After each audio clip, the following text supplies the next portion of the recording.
Gosh, it's been a while, so you guys probably thought I forgot about Steve Ditko. Not likely.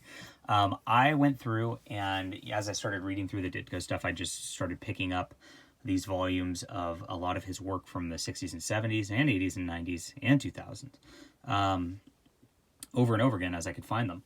And a big collection of those stuff exists in terms of the Fantagraphics volumes of what they call the Steve Ditko archives. And these are archives of when he worked for Charlton Comics in the 1950s. Each archive covers, maybe a year of content or so. Let me look into this. So this one is June 57 through about November 57. So I guess not. This is only about December 57. They were done in work order, not publication order. So it's kind of that era. So I don't know how long all of these took to make. Probably maybe 6 months in advance, a year in advance for some of them. But this is where they all came from. And this is the Mysterious Traveler, Archives Volume 3. I reviewed Volume 4 already, so I'll try to put that link down below so you can see that. These are beautiful hardcovers. They are not super oversized. They're kind of regular comic, but they're a little wider than regular comics. Has a great introduction by Blake Bell, who just goes over what Ditko was doing around this time. And we get to learn about some cool characters in here. And why it's called the Mysterious Traveler is there's a sort of narrator called the Mysterious Traveler who narrates a lot of the short comics in here. And there's another one called Dr. Haunt, who we'll also see in here. And these stories are all over the map. This is a pretty neat concept where there's aliens who exist who are like in this like negative zone basically, and they only can show up in like negatives of photographs, and so and people wonder if they exist, and they set up this plot for them. So they want to attack Fort Knox or whatever, and they put a infrared camera to get rid of the negative. Or infrared light, I'm sorry.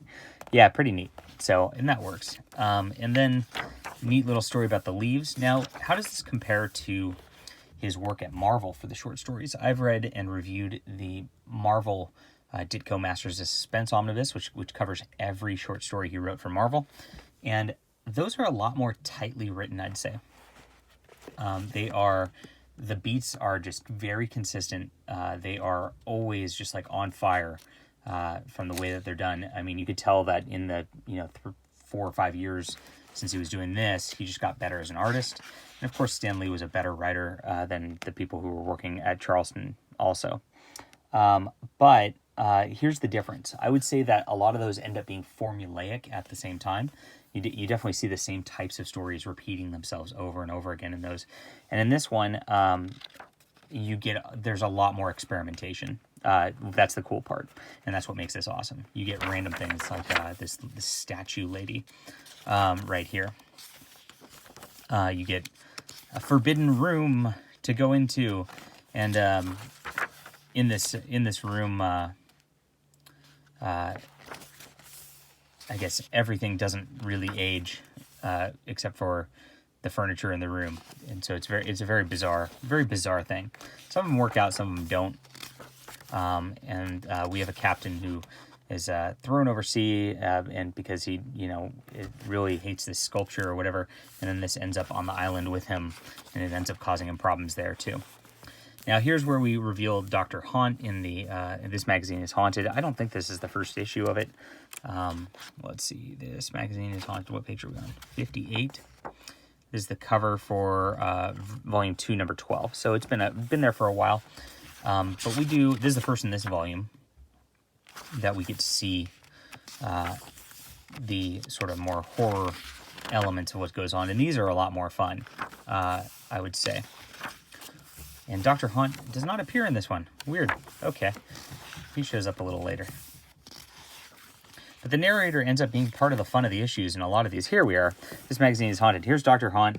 Very cool design. And this is what Steve Ditko really excels in, his character designs and just cool looks. Look at this flowing cape and hat and just the colors involved with it. It's pretty neat.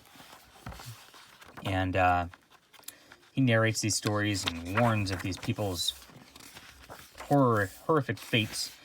And this one's got a twist where the small guy on the lap is actually the ventriloquist, and this is the actual dummy, not the other way around. Pretty cute. There's all sorts of little twists in these, and some of them, I don't know, like I said, some of them work better than others, but they're all very fun.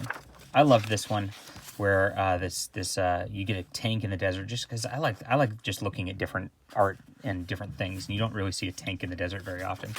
So there's this like Nazi guy who lives again, and he took some serum to make himself go to sleep, and he's gonna resurrect his old days and all that. And then he gets trapped and ends up being stuck, so he's going to sleep there for another 1,000 years. Womp womp. Very cool story though. Very enjoyable. Also enjoyable is looking at Steve Ditko's art versus the colors. You can just see the depth of his shading. That just is, I mean, this is unparalleled inking, and he inked a lot of his own work, which is neat. You can always tell when it's his versus somebody else inking him later in like Marvel books later. He has like a really good care for detail, and just like look at the way that like the light changes as it goes across the inks on this little serpent here. Cool. This is a neat little story also. We've got angry mob going after this like haunted house on the hill, and there's this weird neighbor who's been living there, and it turns out he's an alien, and he was going to blast off his little thing to get out of there, but because he was being pressed for time, the whole village ends up getting blasted off into space. Oops. Nice stuff all the way around. You get to learn a lot of Ditko's faces and expressions. You get a lot of these close-ups where it's just like a really upset-looking guy here, and you get the eye close-up. The eye extreme close-up is definitely a hallmark of Ditko, and you see like them looking just barely at the top of their eye, and sometimes you get a hand or you get a little motion there, so you get to see a little something else that's going on. Very much hallmarks of what he does in his comics a lot. And all sorts of different stories. Here's the serpent from below that was on the cover of that. Beautiful stuff. I liked this one because this one had baseball, and I like seeing baseball. It just makes me happy inside. Nothing seems more Americana to me than a classic comic with baseball and a kid playing baseball and enjoying himself. And this kid becomes clairvoyant about the future, and he just wants to be normal, and he just wants to play ball again. And that's what ends up happening with that one. It's really sad. A lot of these have sad endings, where it's just like a fallen world of sorts. And I would say that they do get better as they go along. So it seems like they just found the formulas that worked a little better. I think Volume 4 was a little better than this also. And here's the other character, the Mysterious Traveler, and we get to see a lot of the Mysterious Traveler toward the end of this book. And this is a narrator who writes just about strange things and strange travels and things like that. And there's a very interesting part in here where the Traveler, maybe it's a couple issues from here. Where is it? I can't remember. I'll find it at a bit. But there's one story where the Traveler actually interacts with the story. And that's pretty neat, because usually these narrators just talk about the stories and talk about the ideas of what is going on. But this time he actually inserts himself into it, and he's like, "What, you thought I was an uncompassionate, caring person?" And he actually extracts the guy from the bad situation.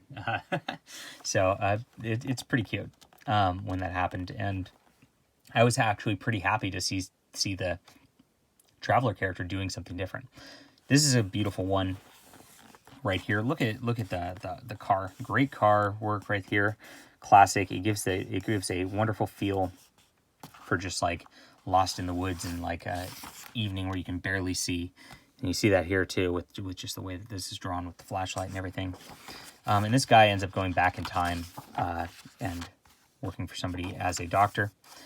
And some of these don't even have supernatural. Most of them are supernatural and have like some horror element to it. But this one here, the Atomic Clerk, gets caught up in spy games, and there's no supernatural element to it. And so when I read that, I was like, oh, that's pretty cool.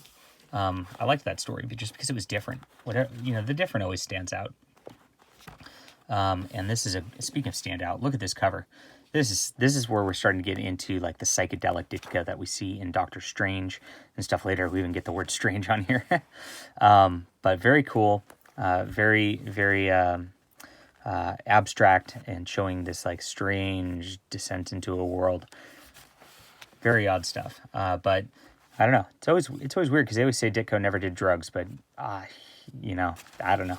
And we'll get the actual line art on that. Cool. These are weird stories. This one didn't work out so well. This is like the river is actually a character itself that's actually doing something, and it kills a bunch of mannequins. I don't know. You know, at least they were experimenting with ideas, I guess. And this one's pretty cool. The Night of Red Snow. And I love these. This is a very another Ditko trope, with the faces getting caught up in things like as they're all trying to figure out what's going on. Beautiful stuff. And Plague, of course, is a weird one to read while we're in the middle of a plague, but it was fun. And it was done a little differently. And I love this Sultan one again, just because we get some architecture from like a sort of Arabic style that looks really cool. This is about a guy who's oppressing his people. And we get the Traveler's Eye and then the Sultan's Eye, and they're all kind of looking through. You don't usually get so many in a row like this. So this is an unusual way of looking at these. But the Traveler is talking about the story, and we're seeing the story as he's talking it in front of him. Very neat way to picture this and do the narration. It's done here too. And then he kind of fades into the background as the story concludes. Very neat. And this is, again, a non-supernatural one right here, where the Traveler is just watching this mountain climber deal with the mountain climbing aspects of things. And he just sees that, you know, I really can never climb this mountain. It's too tall. Okay, here we are. Here's the one I was talking about, where there's a diver down below, and the Traveler actually kind of pulls him out. This is actually the Traveler right here talking about this. You didn't think I was just going to leave him there, did you? And and the Traveler actually impacts the end of the story right there. And that's the only one I've seen where he actually, you know, breaks that fourth wall. Is that even the fourth wall? Not even sure. He is talking to the audience the whole time, but he breaks the story wall of the story, I guess. It's not really exactly the fourth wall. Very bizarre. Cool storytelling. I like that. We get this like anti-aging elixir in this one, and we get this this drum one. This one had a twist that was like kind of campy and didn't work out very well, but we get to see our Dr. Haunt again. And more Dr. Haunt. We get a whole few stories of Dr. Haunt with This Magazine is Haunted at the end. And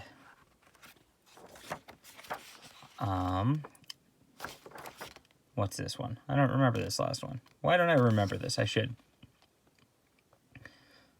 Oh yeah, this is a cool one. This is I've actually read this twice. I don't know why I wouldn't have remembered it. But this issue, he's trying to find a guy's killer and can't remember why, and everybody's lying to him, and he could tell.